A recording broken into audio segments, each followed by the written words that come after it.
she's going to show us a little circuit using the warrior ropes. And exactly what are the ladies going to be doing here? So today we're just going to focus on on an interval that involves some high intensity cardio bursts. So we're going to use the warrior ropes for our cardio burst here. It's going to spike the heart rate, increase the calorie burn. So what they're going to do, we're going to be using all major muscle groups in this workout. They're going to do a lunge across the room, so working every leg muscle. Then they're going to do 20 seconds on the warrior rope, which really engages the entire backside, as well as you're standing in a squat position, so the legs are still burning. Then they're going to bear crawl back, so we're really involving the core there, shoulder stability, arm strength. Then we're going to have them do some ab work at the end, engaging the full spectrum of your core. All right, that sounds interesting. Can't wait to see them do it. And now if they need to modify anything, do you tell them suggestions to modify, or is it just, you need to be real athletic to do something like this? No, there's always a different level. I've seen these girls work out, so I think they've got it covered. But there's always a regression and a progression. So, for example, for the lunging, if you're going to do a lunge and you're not very stable, you can always hold on to something, or you could take a step, take a little half baby step, and then continue on. If you want to make it harder, you can hold weights while you're doing it. For the warrior rope, it's all about speed. So the faster you go, the harder it is. So if it gets hard, you just pace yourself, go a little bit slower. And then of course for the ab work, there's always going to be a modification for it. Raising your legs higher, putting your legs down on the ground. So yeah, there's a bunch of different ways you can take this exact workout and change it to make it easier or harder. That sounds great. Well, let's get going and watch these girls go. Awesome, cool. So you guys are going to start out by just taking nice, wide, long lunge strides. If you can drive your knee up between your lunges, perfect, but not like that at your toe. So we're having lunge to the end of your rope. All right, here we go. Nice. And then you want to just make sure that that front knee stays behind your toe. So keep your body weight back a little bit. Really focus on bending the back knee as you step. And should they be activating their core here? Yeah, definitely. I mean, that's what's holding you up. So if you start to feel wobbly, flex your abs. That's going to keep you from tipping over, basically. All right. Perfect, guys. So I'm going to have you grab your rope. Stand a little bit wider than hip width. Squat back like you're sitting in a chair. So stick your butt back. And then you're going to keep your chest up, shoulder blades back. And I'm going to have you go through the full motion, moving through your shoulders. We're going to do 20 seconds. All right, you ready? Set, go. Nice. You really want to make sure your abs are drawn in here. Move through your shoulders. Use your back muscles. You're halfway there. Looks good, you guys. Keep going. Done. All right, that looked awesome. Great job. Okay, so now we're gonna bear crawl. That was one of your warm-up moves. I want you to try to keep your butt low and bring your legs out to the side. So for example, in your bear crawl, keep your hips shoulder height and really drive your knee to your elbow. And you go all the way to the wall. Now, I've heard of those being called spider lunges. So in fitness in general, it seems like there are lots of different ways that we can make one movement but call it different things. Yeah, and that's the funny thing is, like, sometimes I'll run into another personal trainer and they say, oh, have you ever done so-and-so? And I'm like, well, demonstrate it. Yeah. And then they do it and I'm like, oh, well, I call it this. And there's like 16 names for everything, so agreed. So it's really more about, that's why I demonstrate it. Yeah. So that everybody can kind of see, 'cause there's just so many names That's floating really around. smart, for sure. Yeah. Okay, so now we're going to go on to our ab exercise. So we're going to do alternating V-up, or a version of alternating V-up. So for that, you're going to be lying on your back, arms overhead, head's never going to touch the ground. You're going to raise your legs up. So the lower your legs are hovering, the harder it is. So again, to modify, have your legs here.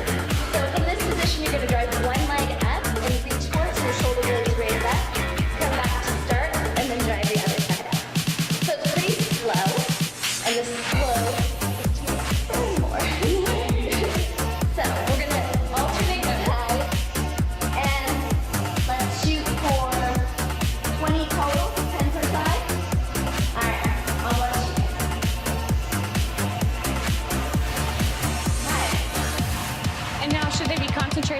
breath at all through all these workouts? Yeah, Or? so especially with the ab exercise, you want to exhale as your arms and legs are coming up, and you can kind of imagine that's when you're really squishing the air out, so it's easier to remember, and then you're inhaling as you come down.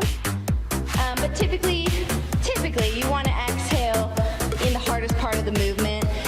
I think a lot of that just has to do with remembering to breathe and trying to find a pattern for your breath so that you don't forget. Yeah, That's the most important thing. And now what if their neck starts to hurt?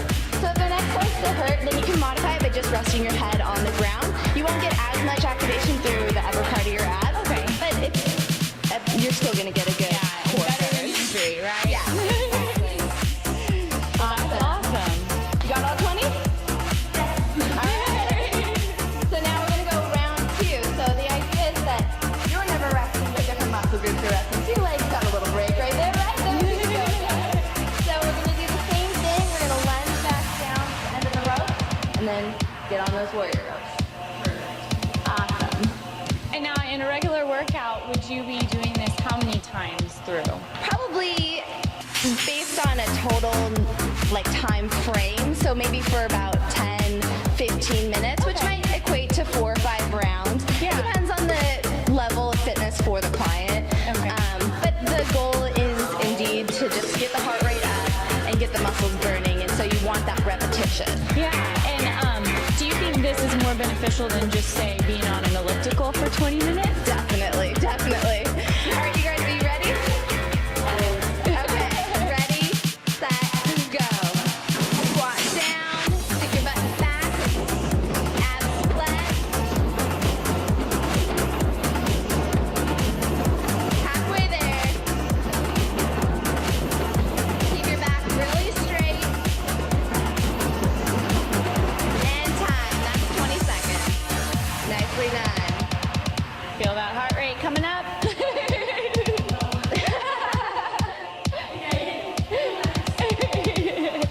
Awesome. Very good.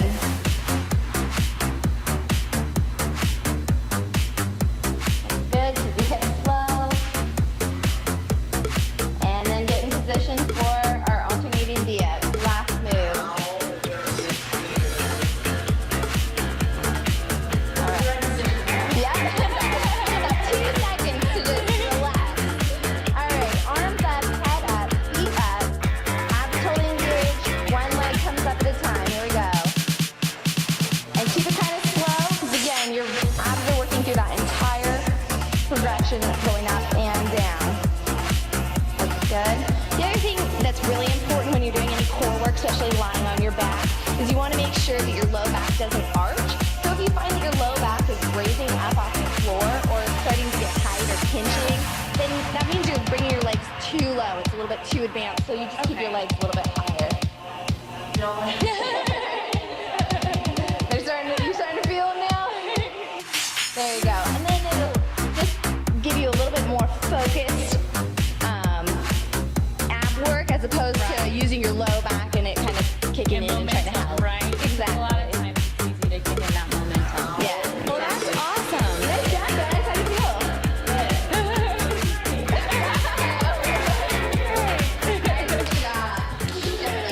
Well, very good. And how many times a week would you do something like this with a client? You probably want to do it at least 3 times a week, I would say. The nice thing is they're shorter workouts, but they're much more intense, right? And you asked me about, is this better than maybe doing steady state cardio like on an elliptical or something? And I do believe that yes, the answer is yes, because one, you're getting your heart rate up the same as you would if you were on the elliptical. I mean, you could match your heart rate, right? But the difference is you're working so many different muscles, so you're going to walk away and you're not actually going to be sore as opposed to just tired. Right. So whenever you're strengthening your muscles, you're going to be increasing your lean muscle mass, which is then going to increase your metabolism. So the person who's strengthening their muscles sitting at their office is going to be burning more calories than the person doing steady state cardio or nothing at all sitting at their office. That's very good information. Love it. That's fine. All right. Well, I think we're done for this right now, and we will be back after we take this short break. Awesome.